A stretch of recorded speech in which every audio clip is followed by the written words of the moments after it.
기독교 강요가 이제 원래 본은 1, 2, 3, 4권으로 되어 있는데 1권이 뭡니까? 성부, 성자, 성령, 교회.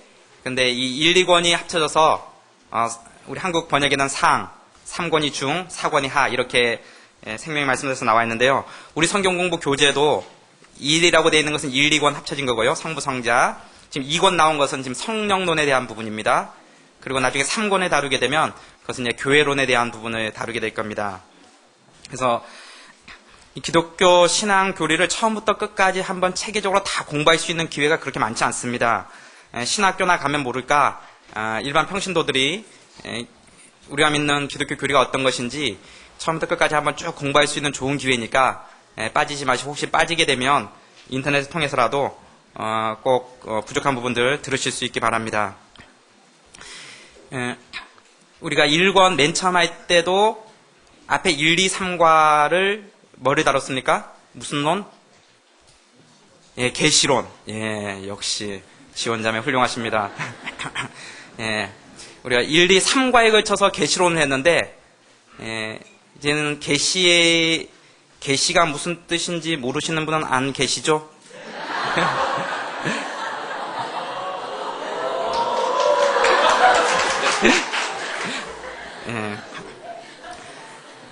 우리 성령론에 와서도 맨 앞에 3과에 걸쳐서 믿음론을 다루게 됩니다.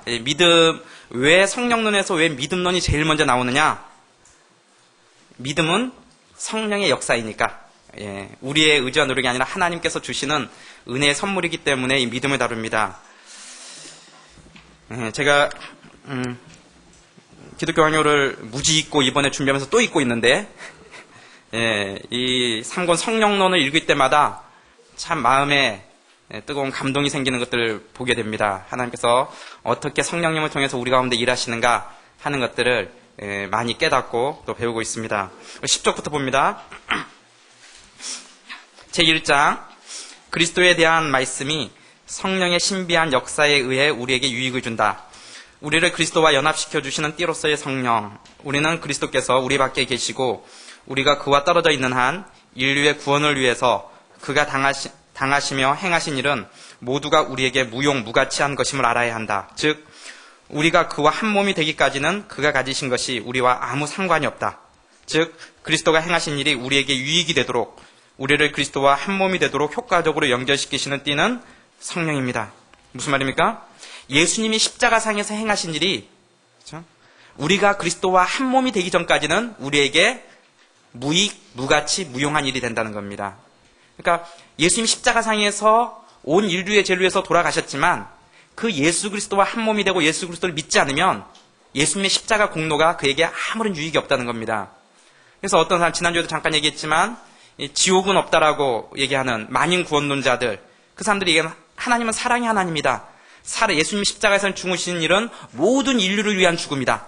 굳이 편협하게 몇 사람, 예수 믿는 사람들만 위해서 죽은 게 아니라 모든 인류를 위해서 죽으셨기 때문에 그 죽음은 모든 사람에게 다 적용된다. 그래서 예수님 안 믿는 사람도 그 십자가의 능력을 힘입어서 나중에는 결국 다 구원받게 된다.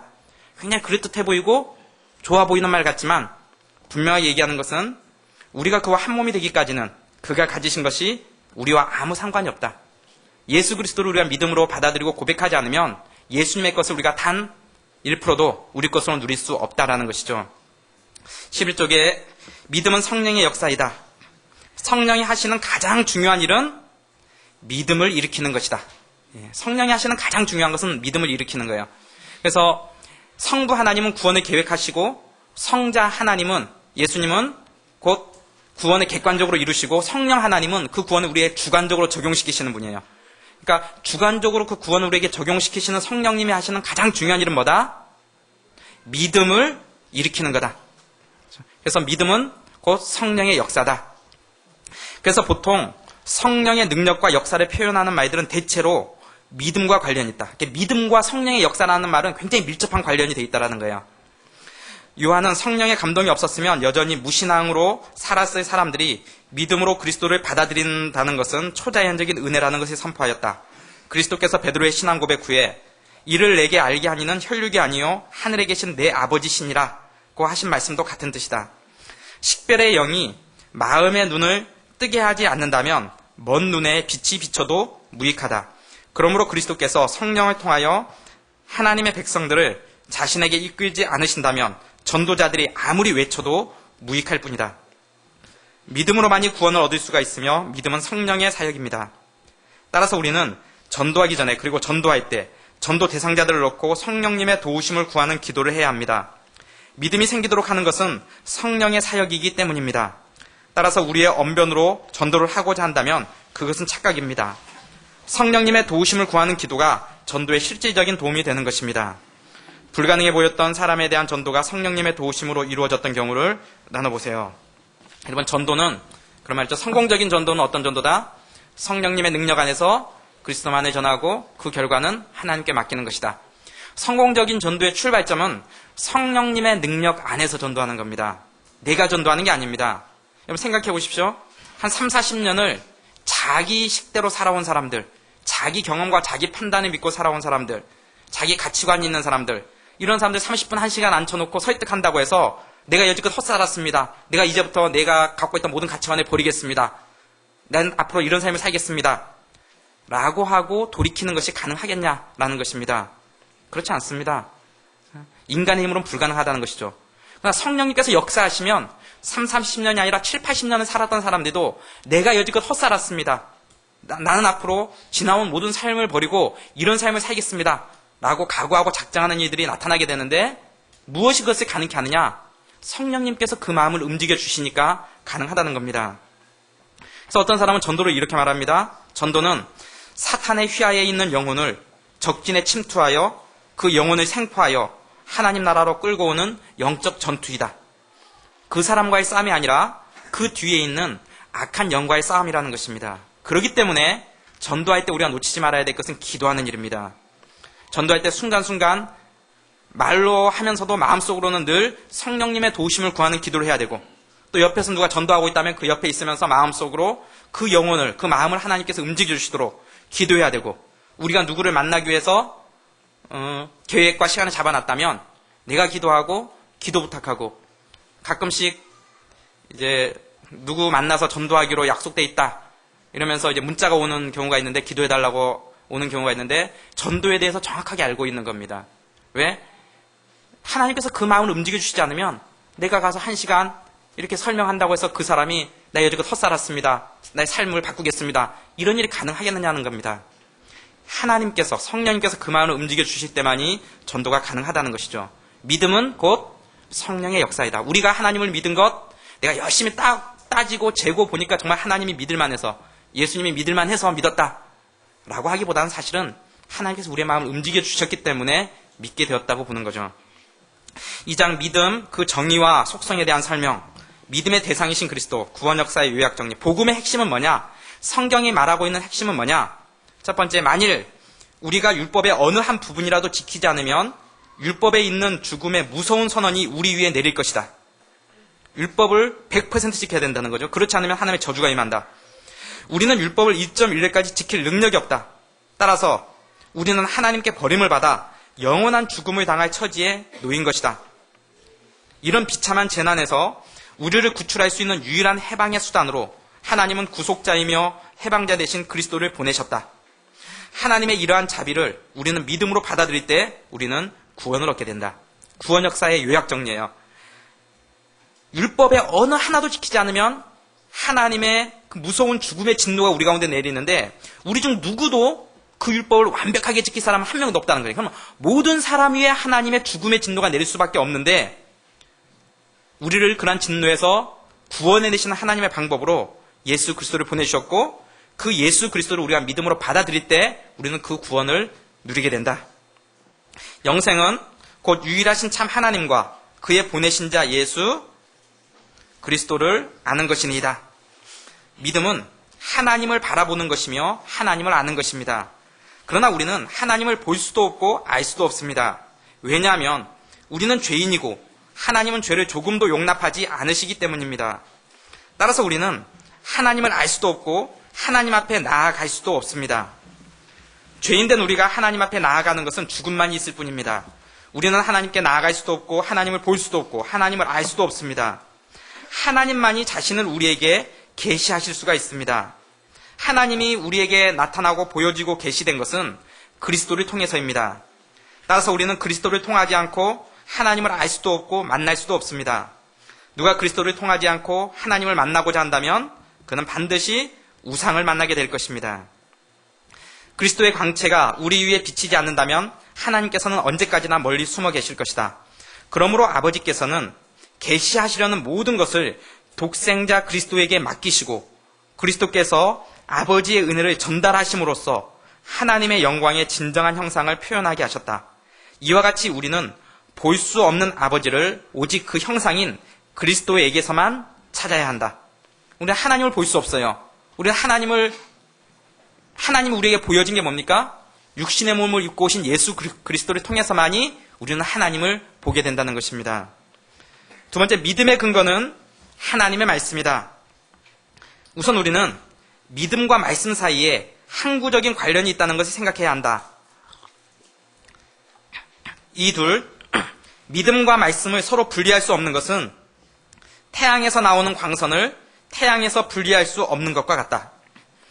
믿음을 지탱하고 유지하는 근거는 말씀이며 말씀에서 떠난 믿음은 넘어진다. 그러므로 말씀을 제거하면 믿음은 조금도 남지 않는다. 말씀을 떠난 믿음은 존재하지 않습니다. 믿음은 말씀과 동떨어진 확신의 정도가 아니기 때문입니다. 어떤 사람은 강한 자기 확신을 믿음이 좋은 것이라고 생각을 합니다. 그러나 그렇지 않습니다. 믿음의 본질은 말씀의 근거를 두는 것인가 하는 것입니다. 말씀을 떠난 믿음은 광신입니다. 여러분, 이단에 속한 사람들 믿음이 좋은 것인가? 그렇지 않습니다. 그들 믿음이 좋은 게 아닙니다. 자기 확신이 강할 뿐이죠. 그렇죠? 자기 확신은 강할지 모르지만 그들이 믿음이 좋다라고 말할 수 없는 이유는 말씀을 뺀 믿음은 없다라는 것입니다. 믿음에서 믿음 빼기 말씀은 뭐다? 제로다. 믿음 빼기 말씀은 제로다. 말씀이 없으면 자기가 열심히 믿는다고 하지만 그것은 아무것도 아니라는 거예요. 자기 확신일 뿐이라는 거예요. 자기 확신이 좋은 거 강한 사람과 어떤 사람이 이것은 될 줄은 믿습니다라는 강한 확신을 갖고 있는 사람과 믿음이 성경이 말하는 믿음이 좋은 사람은 달라요. 평가가 달라요.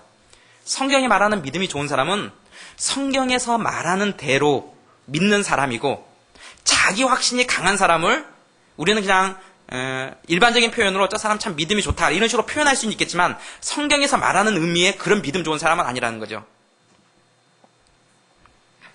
말씀 자체는 거울과 같아서 우리는 이 거울 속에서 하나님을 볼 수 있다. 그러므로 하나님께서는 사람의 도움을 사용하시든지 또는 자신의 힘만으로만 하시든지 간에 자신에게로 끌고자 하시는 사람들에게는 항상 말씀을 통해서 자신을 나타내신다. 하나님께서는 설교와 성경 공부 등 사람의 도움을 사용하시든지 또는 성경 말씀을 읽을 때 직접적인 깨달음을 얻게 하시든지 간에 자신에게로 끌고자 하시는 사람들에게는 항상 말씀을 통해서 자신을 나타내십니다. 믿음은 하나님이 존재하신다는 것을 아는 것 이상이다. 우리를 향한 하나님의 뜻이 무엇인지 아는 것을 포함한다. 즉, 우리의 관심은 하나님의 본성이 어떠하신가 하는 데 있지 않고 우리에 대해서 어떤 분이 되고자 하시는가 하는 데 있다. 그러므로 우리의 믿음은 우리에 대한 하나님의 뜻을 아는 지식이며 이 지식은 그의 말씀에서 얻는 것이라고 주장한다. 그러나 우리가 우리를 향한 하나님의 뜻을 알고자 할 때 하나님의 진실성을 먼저 확신해야 한다. 하나님에게서 나오는 것은 무엇이든지 신성 불가침의 진리라고 확신할 때 우리는 우리를 향한 하나님의 뜻을 알게 된다. 우리의 큐티의 출발점은 하나님은 어떤 분이신가 하는 것입니다. 그러나 그것이 큐티의 끝은 아닙니다. 하나님이 어떤 분이신가를 배우는 것은 그 하나님이 나에게 어떤 분이 되시는가를 배우기 위한 서론에 불과합니다. 즉 말씀을 묵상하면서 회개하기를 원하시는 하나님을 알았을 때 우리는 우리의 죄악을 회개하고 돌이킴으로써 하나님이 나에게 회개케 하시는 하나님이 되어야 하는 것입니다. 또한 우상 숭배를 미워하시는 하나님을 알았을 때 나의 우상이 무엇인지 발견하고 돌이킴으로 내 인생의 주인이 우상이 아닌 참 하나님임을 순종을 통해 고백해야 하는 것입니다. 따라서 적용이 없는 큐티는 큐티라 할 수 없습니다. 우리는 큐티를 통해서 객관적인 하나님에서 출발하여 나의 하나님을 만나야 하는 것입니다. 아브라함의 하나님, 이삭의 하나님, 야곱의 하나님, 엘리야의 하나님이 이제는 나의 하나님이 되는 것이 믿음 생활입니다. 하나님에 대한 사변적인 지식이 하나님을 안다라고 할 수 없다는 것입니다. 성경에 나타난 하나님은 어떤 분이신가? 우리 큐티할 때 출발점입니다. 근데 그것이 큐티의 끝은 아닙니다. 꼭 알아야 될 것은 성경에 나타난 하나님은 이런 하나님이라면 그 하나님은 동일하게 나에게도 그런 하나님이다 라는 것까지 나가야 된다는 것이죠. 성경에 엘리야의 하나님이 나왔습니다. 믿음으로 행할 때 우상들 850명을 850대 1에서 승리케 하시는 그 엘리야의 하나님 읽으면서 엘리야의 하나님은 이런 분이구나 라고 그쳐버린다면 그것은 큐티를 서론만 하고 끝난 것에 불과합니다. 그 하나님이 오늘날 나의 하나님이 됩니다 라는 고백까지 나가야 한다는 것이죠. 그래서 하나님은 누구신가? 라는 것을 열심히 적은 다음에 우리는 생각해야 될 게 이 하나님이 바로 오늘날 나의 하나님 되신다 라는 데까지 나가야 한다는 것이죠. 사변적인 신앙, 하나님에 대해서 지식적으로 많이 알고 있고 하나님의 성품에 대해서 수십 가지로 될 수 있고 성경에 나타난 무한한 지식적인 내용들을 다 안다 할지라도 그 하나님이 너에게 어떤 존재냐? 라고 얘기했을 때 아무런 대답을 할 수 없다면 그는 하나님을 안다고 할 수 없다는 것이죠. 자기는 하나님에 대해서 시험 보면 100점 맞을 수 있을지 모릅니다. 많이 안다고 생각할지 모릅니다. 그런데 그 하나님이 너에게는 어떤 분이냐? 그 하나님이 내 하나님이다라고 고백할 수 있어야 되겠죠. 그렇지 않으면 하나님에 대해서 아는 것이라고 말할 수 없다는 것입니다. 세 번째, 형식적인 신앙은 환상에 불과하다.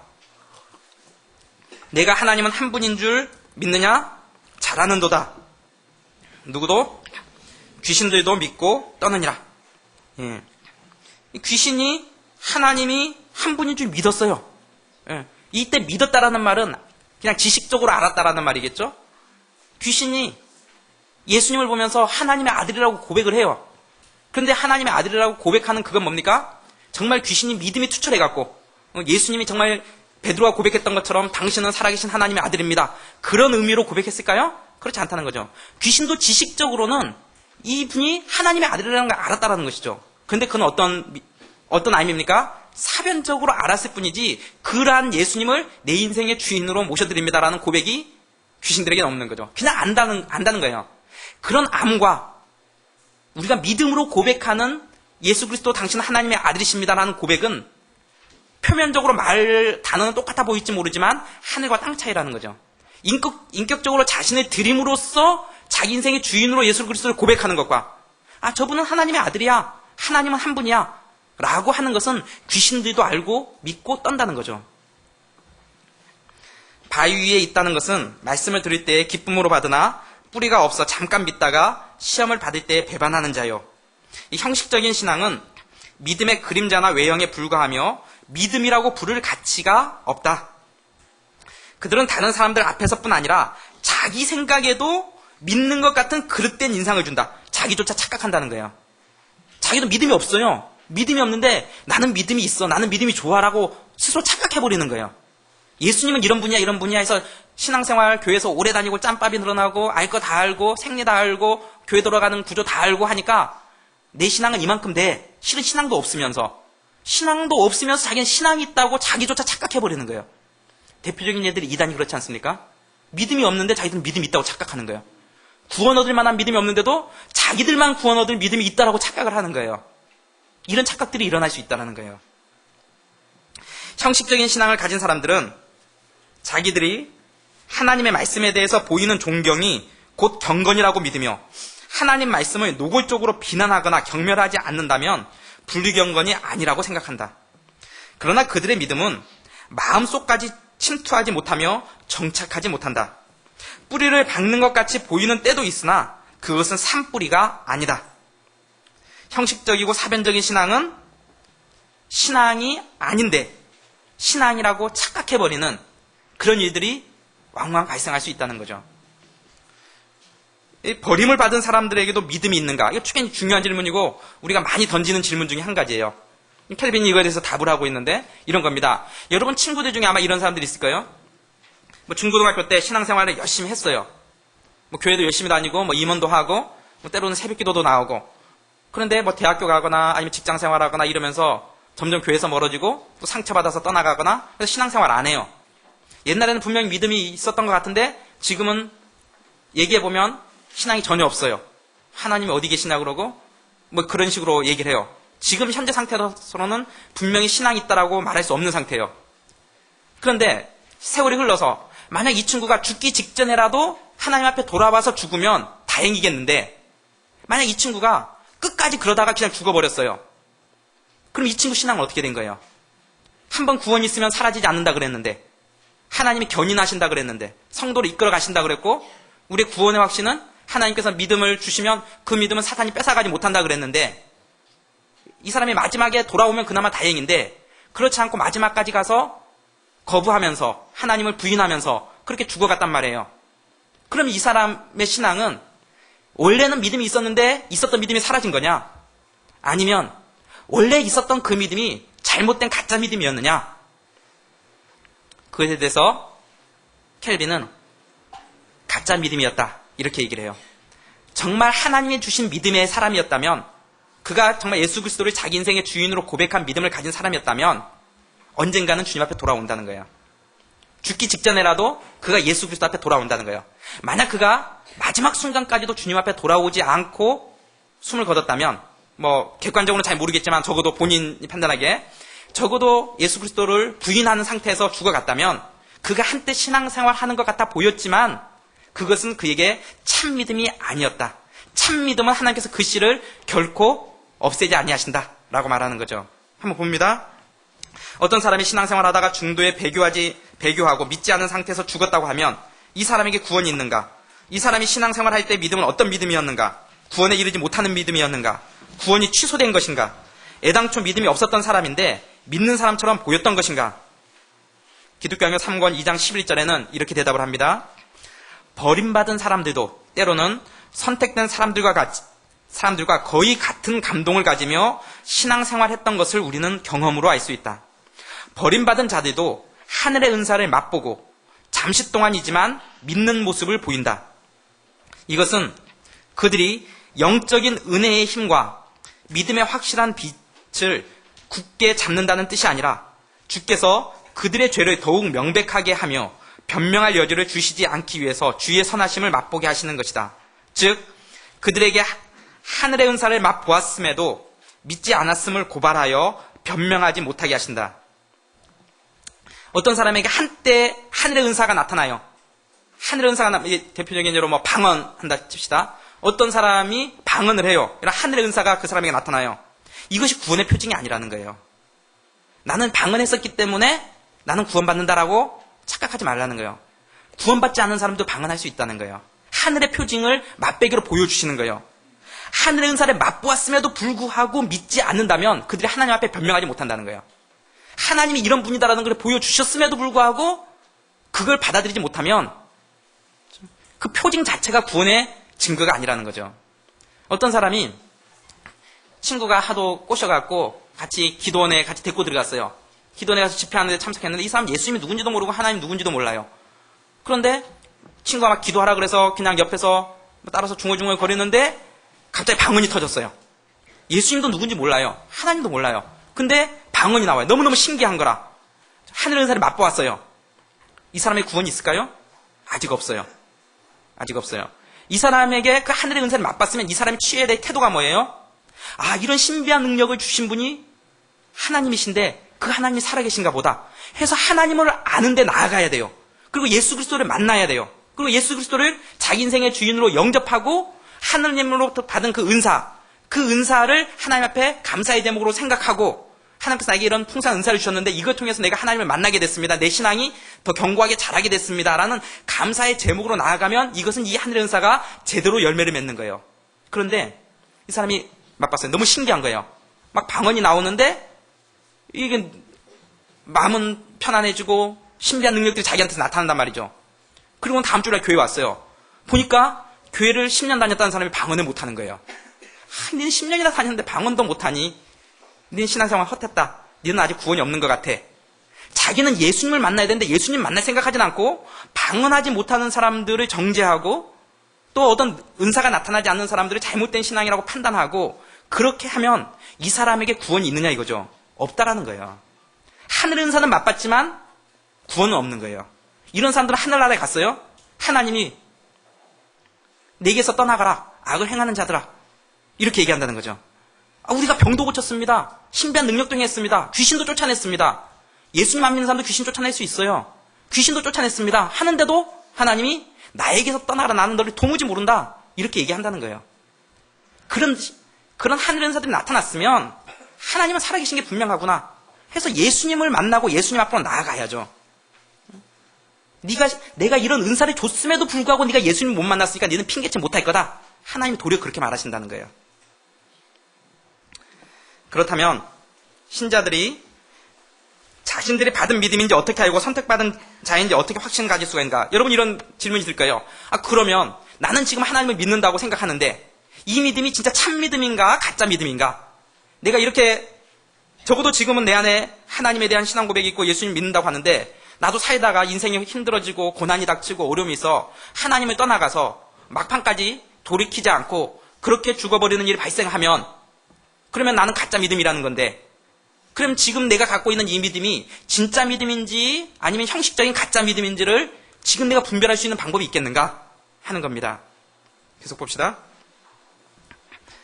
그에 대한 대답은 이렇다. 하나님의 선택받은 사람들과 일시적인 믿음을 받은 사람들은 서로 유사점이 많지만 선택받은 사람들에게서만 하나님에 대해 아버지라 부르는 확신이 풍성하게 자라간다. 하나님의 선택한 백성들은 하나님께서 그 마음에 심으신 생명의 씨가 결코 죽지 않게 하시며 그 마음에 굳게 인치시고 항상 또 확실히 존속하게 하신다.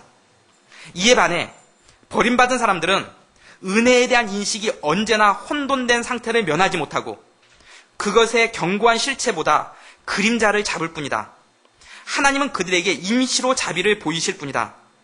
선택받은 사람들만이 믿음의 산뿌리를 받을 자격이 있다고 여기셔서 그들이 끝까지 견딜 수 있게 해주신다.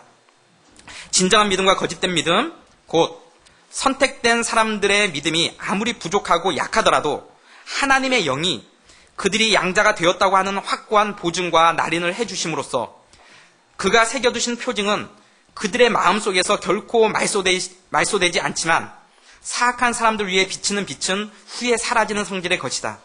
그러나 버림받은 사람들은 하나님의 아버지로서의 사랑에 대한 신념이 마음속에 깊이 뿌리를 박지 못했기 때문에 아들로서의 사랑으로 하나님의 사랑에 완전히 응답하는 것이 아니라 고용인같이 행동한다. 거짓된 믿음은 하나님을 고용인같이 생각하나 진정한 믿음은 하나님을 아버지로 생각합니다. 한편으로 우리는 하나님께서는 자녀들을 여전히 사랑하시면서도 그들에 대해서 이상하게도 분노하신다는 것을 안다. 이것은 하나님께서 그들을 미워하시는 마음을 가지고 계시기 때문이 아니라 그들이 하나님의 진노를 느낌으로써 놀라 육적인 교만을 버리고 겸손하며 나태를 버리고 분발하여 회개하도록 만드시려는 것이다. 그러므로 하나님의 자녀들은 하나님께서 그들이나 그들의 죄에 대해서 노하시며 동시에 자비를 베푸시는 것으로 생각한다. 그들은 진심으로 하나님의 진노를 피하려고 기도하며 동시에 고요한 확신을 가지고 피난처를 구하기 위해 하나님에게로 피한다. 여러분, 하나님의 자녀와 형식적인 믿음, 거짓 믿음을 가진 사람들은 표면적으로 보면 유사해 보인다는 거예요. 잘 구분하기 어렵다는 거예요. 구분하기 어렵지만 여기는 생명의 씨가 들어있고 여기는 가짜 씨가 들어있어서 생명의 씨가 들어있는 사람은 하나님께서 이 씨가 죽지 않도록 하나님께서 지켜주시는데 그것이 어떻게 나타나느냐 하면은 하나님을 우리의 아빠, 아버지라 부르는 그 마음의 확신이 더 자라간다는 거예요. 무슨 말이냐면 이런 거예요. 고난이 있고 어려움이 있고 인생의 좌절을 맛보고 하나님 앞에 우리가 살다가 실망할 때가 있잖아요. 사람한테 실망하면 하나님 앞에 피하면 되지만 우리가 하나님한테 실망할 때가 있잖아요. 하나님 왜 이러십니까? 이런 때가 있잖아요. 그때 우리가 생명의 씨를 가진 사람들은 하나님께서 나에게 벌을 주시지만 하나님은 나를 징계하시지만 내가 피할 곳은 하나님밖에 없다라고 생각하고 하나님께 나가는 거예요. 마치 이런 거예요. 어린애가 있는데 엄마가 얘가 잘못했다고 엄마가 때려요. 그럼 얘가 막 맞고 울어요. 울면서 얘가 어디에 매달려요? 엄마한테 매달려요. 때린다고 집 나가버리면 그렇죠? 여기 있다가는 계속 내가 맞아 죽겠구나. 내가 살 길은 오직 이 집을 벗어나는 것밖에 없다 라고 생각해서 벗어나 버리는 것은 생명의 씨가 아니라는 거예요. 우리가 하나님으로부터 징계가 올 때도 하나님한테 피하는 거예요. 그렇죠? 어린애가 엄마한테 매 맞고 나서 엄마한테 매달리는 것과 같은 거예요. 엄마가 자기를 향해서 때리는 매가 자기 죽이려고 자기 집에서 쫓아내려고 때리는 매가 아니라는 걸 알기 때문이죠. 그렇기 때문에 우리가 환난과 고생과 어려움 속에서도 우리의 피할 피난처는 하나님밖에 없다는 것을 아는 자가 산 믿음을 가진 자예요. 물론 순간적으로는 하나님 원망스러울 때도 있고 순간적으로는 하나님 없다라고 큰 소리 치고 외쳐볼 때도 있겠죠. 그러나 그 마음 중심에는 하나님을 벗어나지 못하는, 내가 그래도 피할 때는 하나님밖에 없는데 하나님 이러시면 어떻게 합니까? 하나님에서 섭섭한 마음이 들어도 결국은 자기가 피할 때가 하나님밖에 없다라고 생각되는 사람들, 산 생명의 씨앗을 가진 사람들이라는 거죠. 가짜 생명은요, 도망가 버린다는 거예요. 고난이 있고 어려움이 있으면 하나님이 어디 계셔? 일시적으로, 한시적으로 어느 정도 기간 동안에는 그럴 수 있어요. 그런데 가짜 신앙은 영원히 도망가 버려요. 여러분이 삶에 위기가 오고 인생에 어려움이 있을 때 여러분 내면 한번 관찰해 보세요. 내가 이렇게 힘들어도 내가 피할 때는 하나님밖에 없다. 하나님이 나를 회복시켜 주시지 않으면, 하나님이 나를 때리지만 내가 그래서 죄 때문에 맞든지 애매하게 고난을 받든지 아니면 내가 믿음으로 살려고 하면서 고통을 당하든지 어떠든지 간에 그래도 내가 피할 때는 하나님밖에 없다. 하나님 나 버리시면 내가 갈 데 없습니다. 천부의 의지 없어서 내가 손들고 옵니다. 주님 나 박대하시면 내가 어디 가겠습니까? 라는 마음이 드는 사람은 그 가운데 생명의 씨가 있는 사람이라는 거죠. 20쪽 봅니다. 진정한 믿음은 하나님의 징계를 받을 때 그것을 하나님의 사랑의 또 다른 표현으로 알고 자신을 쳐서 복종시키며 회개함으로 하나님께 나아가는 것입니다. 또한 그들이 회개하며 하나님께 나아갈 때 하나님의 용서의 은총을 베풀어 주실 것을 확신하게 됩니다. 여러분, 고난이 오면 가짜 믿음은 하나님에게서 도망가지만 진짜 믿음은 하나님에게로 나아갑니다. 그 고난이 자기가 죄로 인해서 오는 고난이라면 하나님 앞에 회개함으로 나아갈 것이고, 자기가 믿음으로 살려고 하는데 애매하게 받는 고난이라면 하나님의 도우심을 요청함으로 하나님 앞에 나아갈 것입니다. 여러분 신앙생활 하다가 힘들 때 하나님에게서 도망가면 안 됩니다. 공동체에서 도망가면 안 됩니다. 잠시 동안 우리가 너무 약하기 때문에, 연약하기 때문에 잠시 잠수 탈 수는 있지만 영원히 잠수 타면 내가 죽어도 여기서 죽는다, 이 각오를 해야 됩니다. 내가 힘들어도 여기서 힘든다. 애가 엄마한테 혼나면서도 그래도 울면서도 엄마 품에 매달리는 것처럼, 그렇죠? 교회는 하나님을 아버지라 부르는 자에게 교회는 어머니 같은 역할을 하는 겁니다. 내가 공동체에서 힘들다고 공동체에서 도망가 버리면 이 엄마가 나를 때려 죽이려나 보다 라고 생각해서 집 나가는 것과 마찬가지입니다. 내가 죽어도 여기서 죽으리라, 내가 피할 데가 여기밖에 없다 라고 생각하면 하나님께서 회복시켜 주세요. 인간관계 때문에 힘들어서 교회 떠나고 싶었던 적도 있었지만 그 순간 참고 넘기면 하나님이 또 회복의 은총을 베풀어 주세요. 사람들 가운데 상처받고 또 공동체 안에서 실망하는 일이 생겨갖고 정말 저 사람 보기 싫어서 다시는 여기 나가고 싶지 않다, 내가 아무도 없는 데 가서 조용히 신앙생활을 하고 싶다 라는 생각이 들 때가 있겠지만, 그렇죠? 그런 생각이 없는 사람이 있겠어요? 다 있습니다. 그렇죠? 그렇지만 그 순간 넘어서면 또 하나님께서 또 회복할 힘을 주세요. 내가 힘들어도 여기서 죽는다 생각하면 하나님께서 살아날 길을 또 마련해 주시는 거예요. 5번째, 고상한 지식으로서의 믿음. 우리가 믿음을 지식이라고 부르는 것은 보통 우리가 인간의 감각적인 지각으로 하는 사물들에 관해서 말하는 지식이나 이해와는 다르다. 마음은 믿음에 도달한 때라도 그 느끼는 것을 이성적으로는 이해하지 못할 때도 있다.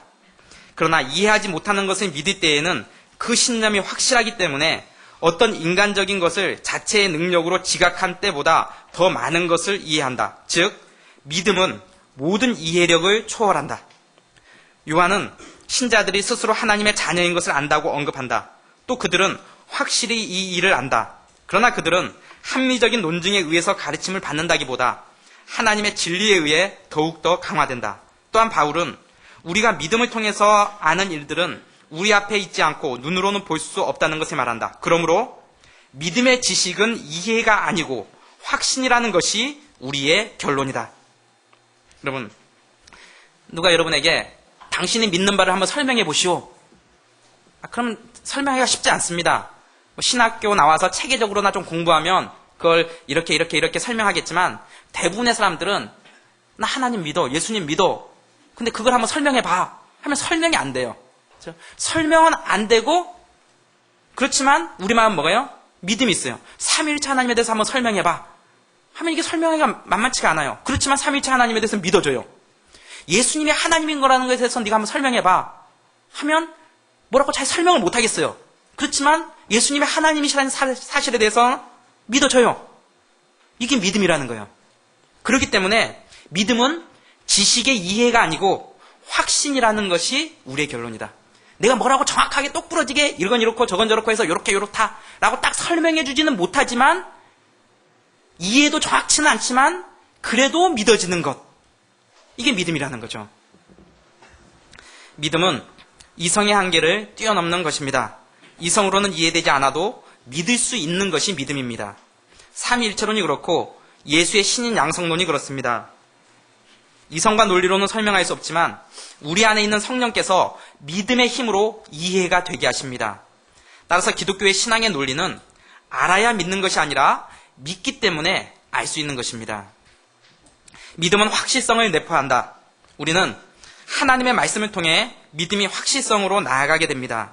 하나님께서는 그의 말씀을 우리에게 권하실 때마다 간접적으로 우리의 불신앙을 책망하신다. 우리의 심정에서 사악한 의혹을 일체 근절하시려는 것이 하나님의 유일한 목적이다. 하나님의 말씀은 우리의 불신앙을 책망하며 우리가 말씀에 대한 확신을 갖기를 원하십니다. 하나님의 약속과 말씀은 성경에 나온 사람들에게 제한된 것이 아니라 오늘 우리에게 주시는 하나님의 말씀이기 때문입니다. 또 하나님의 자비를 생각하면서도 거의 아무런 위로를 받지 못하는 사람들이 많다. 이 사람들은 하나님의 선하심을 완전히 확신하는 듯 하면서도 하나님께서 그 선하심을 자신에게 베푸실 것인지 의심하며 비참한 불안에 눌려 지낸다. 그들은 하나님의 자비가 위대하며 풍성하며 많은 사람이 그 자비를 받은 것과 모든 사람이 언제든지 받을 수 있다는 것을 깊이 생각한다. 그러나 그 자비가 자기들에게 임할까 또는 자기들이 그 자비에 도달할 수 있을까 하는 문제에 대해서는 확신이 없다. 그러므로 그들은 확고한 평안을 얻지 못하고 불안한 의심으로 괴로워한다. 여러분, 하나님의 자비를 생각하면서도 거의 아무런 위로를 받지 못하는 사람들이 많다. 혹시 여러분이 이런 사람들 아닙니까? 우리 하나님은 신실하신 하나님이야. 우리 하나님은 자비로우신 하나님이야. 라는 사실을 알면서도 그 하나님의 신실하심과 자비로우심이 나에게 신실하게 행하시고 나에게 자비를 베푸실 것임에 대해서는 아무런 위로를 받지 못하고 있는 혹시 그런 자들은 아닙니까? 하나님의 말씀을 보면서 우리 하나님 참 대단하신 분이야. 이스라엘 민족에게 이렇게 행하셨구만. 애국 군대를 이렇게 물리셨구만. 아말렉을 이렇게 물리치고 승리케 하셨구만. 우리 하나님 참 대단하신 분이야. 라는 것들을 생각하면서도 그 하나님이 동일하게 나에게 승리를 주실 분이시고 동일하게 내 인생에 동행하실 분이시라는 것들을 생각하면서 위로를 받지 못하고 있지는 않느냐는 것입니다. 이 말씀이 이스라엘 백성에게는 적용됐는데 사도 바울에게도 적용됐고 베드로에게도 적용됐고 엘리야에게도 적용됐는데 과연 나에게 적용될 것인가? 불안해하고 있지는 않느냐는 것입니다. 하늘에서 은혜의 단비가 폭포수같이 내려도 내 그릇이 뒤집어져 있으면 한 방울의 물조차 얻을 수 없는 것처럼 하나님의 약속의 말씀을 나의 것으로 믿고 받아들이는 자에게 하나님의 평강이 임하게 됩니다. 여러분, 성경 말씀은 하나님이 2000년 전, 3000년 전, 4000년 전 이스라엘 백성들에게 하셨던 하나님의 말씀에서 그치는 것이 아니라 동일하게 오늘 나에게 주시는 하나님의 말씀으로 우리가 받아야 한다는 것입니다. 남 얘기가 아니라는 겁니다. 이스라엘의 얘기가 아니라는 겁니다. 1차적 대상자들은 그들이었지만 동일하게 오늘의 나의 삶 속에서 적용되는 책망의 말씀이며 동일하게 적용되는 위로의 말씀이라는 것입니다. 하나님의 은혜 폭포수같이 막 말씀을 내려줘도 우리가 그릇이 뒤집어져 있으면, 그렇죠? 우리의 믿음이 없으면 하나도 우리가 받아내지 못한다는 거예요. 우리의 믿음의 그릇만큼 하나님의 은혜의 말씀을 내가 받아들이는 거예요. 이 은혜의 믿음의 그릇이 뭡니까? 성경에 나타나는 이 하나님이 동일하게 오늘 나에게 역사하신 그 하나님이다라고 믿는 만큼이 그 사람의 믿음의 그릇이에요. 하나님이 그의 사랑하는 자녀들에게 약속의 말씀과 위로의 말씀을 주신다면 그 말씀이 오늘 나에게 하시는 하나님의 말씀이다라고 받아들이는 것만큼이 그의 믿음의 그릇이라는 것이죠. 어떤 사람은 하나님께서 이런 엄청난 말씀을 주셔도 그의 믿음이 없기 때문에 그릇이 뒤집어져 있어서 물 한 방울도 받지 못한다는 거예요. 그러나 어떤 사람은 성경에 나타난 그 무한한 약속의 말씀들을 하나님이 나에게 주신 약속의 말씀으로 받아서 풍성하게 누리게 되는데 이것이 그의 믿음의 그릇이라는 것이죠. 따라서 믿음이 없으면 은혜를 받지 못하는 거예요. 믿음의 그릇만큼 하나님의 풍성한 은혜 가운데 거하게 된다는 것이죠. 믿음이 깊은 사람일수록 평안을 누리게 되는 거예요. 믿음이 없으면 평안이 없어요. 믿음이 없으면 불안해요. 두려워요. 당연하죠. 세상이 만만하지가 않으니까. 미래를 알 수 없으니까. 당장 내일을 모르는데 우리가 불안하지 않고 두렵지 않을 수 있습니까? 상황이 이렇게 급박하게 돌아가는데 불안하죠. 두렵죠. 이겨낼 수 있는 게 무엇입니까? 믿음입니다. 믿음이 있으면 하나님이 이 약속의 말씀처럼 나를 그렇게 보호해 주실 것이다. 내 인생을 그렇게 책임져 주실 것이다. 이것을 받아들이는 자에게 평안이 임하고 능력이 임한다는 거예요. 그러나 신앙에서 기인하는 하나님의 선하심에 대한 확신이 있는데 이것을 가능하게 하는 것이 믿음이다. 이러한 하나님의 선하심에 대한 확신은 우리가 믿음으로 느끼며 체험함으로써 생기는 것이다. 그래서 사도는 믿음에서 확신이 나온다고 하며 확신에서 담력이 생긴다고 한다. 우리가 그 안에서 그를 믿음으로 말미암아 담대함과 하나님께 당당히 나아감을 얻느니라. 이 담력은 하나님의 선하심과 구원을 확신하는 데서만 생길 수 있다. 우리의 믿음은 하나님은 선하신 분이며 그 하나님의 선하심이 나의 삶 속에 신실하게 나타날 것을 믿게 합니다. 따라서 믿음이란 단어를 말씀에 대한 확신이란 뜻으로 성경에 사용되는 경우가 많은 것입니다. 성경에 믿음이란 용어가 쓰여지는 용례들을 보면 말씀에 대한 확신, 예수님 말씀하셨을 때 내가 믿나이다 라고 했던 표현들, 말씀에 대한 확신이 믿음으로 드러나는 경우가 굉장히 많다는 거죠. 하나님의 약속의 말씀이 나에게 신실하게 응답되어 나타났던 적은 언제입니까? 여러분, 믿음이란 성경에 나타나 있는 객관적인 하나님을 오늘날 나의 하나님으로 받아들이는 겁니다. 성경 속에 나타나 있는 하나님의 책망과 약속과 위로의 말씀들을 오늘 나를 향한 하나님의 말씀으로 받아들이는 것이 믿음입니다. 우리가 매일 성경책 읽고 큐티하면서 이것을 남의 얘기로 읽으면, 우리가 일주일 동안 룻기를 묵상했는데 룻기를 읽으면서 룻은 참 대단한 사람이었다, 나오미는 참 훌륭한 시어머니였다 라고 생각하고 그쳐버린다면, 그렇죠? 이것은 남의 얘기죠. 내 얘기가 아니죠. 그러나 룻기를 읽으면서 그 가운데 나타난 룻을 향했던 하나님의 신실하심을, 그렇죠? 나를 향한 하나님의 말씀을 받아들일 때 이것이 믿음이라는 것이죠. 그래서 믿음에서 뭐가 생깁니까? 확신이 생깁니다. 확신에서 담력이 생깁니다. 담력에서 평안이 오는 것입니다. 하나님이 성경 말씀에서 그의 자녀들을 향해서, 그의 사랑하는 백성들을 향해서 무수하게 많은 말씀들을 하십니다. 잘못하는 이들을 향해서 책망의 말씀들이 나오고요, 하나님의 믿음으로 살려고 하다가 고난받는 자들을 향해서 하나님께서 위로와 승리의 약속의 말씀들이 나옵니다. 두려워 말라, 내가 너와 함께 하겠다. 놀라지 말라, 나는 내 하나님이 됨이니라. 내가 너를 굳세게 하리라. 참으로 너를 도와주리라. 참으로 나의 의로운 오른손으로 너를 붙들리라. 아무것도 염려하지 말고 오직 모든 일에 기도와 간구로 너희 구할 것을 감사함으로 하나님께 아뢰라. 그리하면 모든 지각에 뛰어난 하나님의 평강이 그리스도 예수 안에서 너희 마음과 생각을 지키시리라. 너희는 먼저 그의 나라와 그의 의를 구하라. 그리하면 이 모든 것을 너에게 더하시리라. 그런 말씀을 읽을 때 여러분 어떻게 읽습니까? 아멘. 아멘. 아멘으로 받아들이는 자가 믿음이 있는 자입니다. 아, 이사야에게는 이런 말씀을 하셨구나. 이스라엘 백성들에게는 이렇게 말씀하셨구나. 참 이스라엘 백성들은 좋겠네.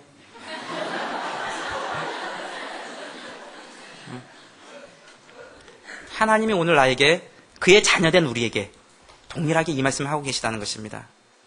이것을 믿는 자들이 능력 있는 그리스도의 삶을 살아가게 됩니다. 상황이 막 풍랑이 일어쳐도, 그죠? 그거 보면 두렵고 떨리지만 하나님의 약속의 말씀을 바라보니까 평안이 생기는 겁니다. 그죠? 당장 내일 일을 생각하면 무엇을 먹을까 무엇을 마실까 두렵지만 당장 내가 오늘 하나님의 말씀에 순종할 때 하나님께서 내 미래를 책임져 주실 것을 믿기 때문에 마음에 위로가 생기는 겁니다. 그런 사람들을 보면요, 삶에 여유가 있습니다. 조급하지 않습니다. 막 감정적으로 반응하지 않습니다. 다른 사람이 실수한 것에 대해서 관용적으로 이해해 줍니다. 누가 자기에 대해서 잘못을 행하면요, 그 가운데 있는 하나님의 섭리를 바라보기 시작합니다. 그 가운데서도 일하실 하나님을 기대하게 됩니다. 어려움이 생긴다고 공동체 뛰쳐나가고 하나님에게서 도망가고 그러지 않습니다. 힘들어도 하나님이 도와주실 것이다. 하나님이 결코 나를 버리지 않으실 것이다. 내가 순간적으로는 낙심되고 실망하고 힘들어서 하나님 원망해 보기도 하지만, 그러나 이거 제 본심이 아닌 거 하나님 아시죠? 하나님 말고는 제가 피할 데가 없습니다. 하나님 도와주시지 않으면 제가 갈 데가 없습니다. 그렇게 생각하는 사람들, 그 가운데 믿음의 산뿌리가 들어있는 사람들이야. 이런 사람들을 하나님께서 어떻게 하신다고요?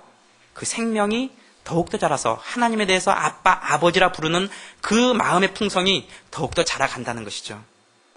여러분들이 이런 믿음의 사람들이 되기를 바랍니다. 하나님께서 말씀하신 것들을 전부 다 받아 누리시기 바랍니다. 오늘 내용을 정리합니다. 믿음의 근거는 뭐다? 하나님의 말씀이다. 말씀에서 하나님은 어떤 분이신가 라고 말하는 것에서 출발하지만 결국은 하나님은 나에게 어떤 분이 되시는가 까지 나가야 한다. 두 번째, 거짓된 믿음은 고난이 올 때 하나님에게서 도망가지만 진실된 믿음은 고난이 올 때 하나님에게로 피한다. 세 번째, 믿음은 우리의 이해력을 초월하는 것이다. 따라서 믿음의 지식은 이해가 아니라 확신이다. 네 번째, 믿음은 확실성을 내포한다. 믿음은 말씀에 대한 확신이다. 즉, 성경 말씀을 나를 향한 하나님의 말씀으로 받아들이는 것이 믿음이다. 이 믿음 가운데 거하는 여러분들이 되시기를 주님의 이름으로 축원합니다. 기도하겠습니다.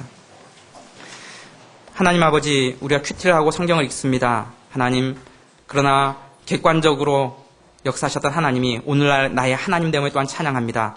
하나님, 우리의 믿음이 하나님 그 하나님의 약속의 말씀들을 받아 누리며 우리의 믿음이 더욱더 풍성하게 자라가고 그 가운데 확신이 생기고 담력이 생기며 평안을 누리게 하여 주시옵소서. 감사드리며 예수님의 이름으로 기도합니다. 아멘.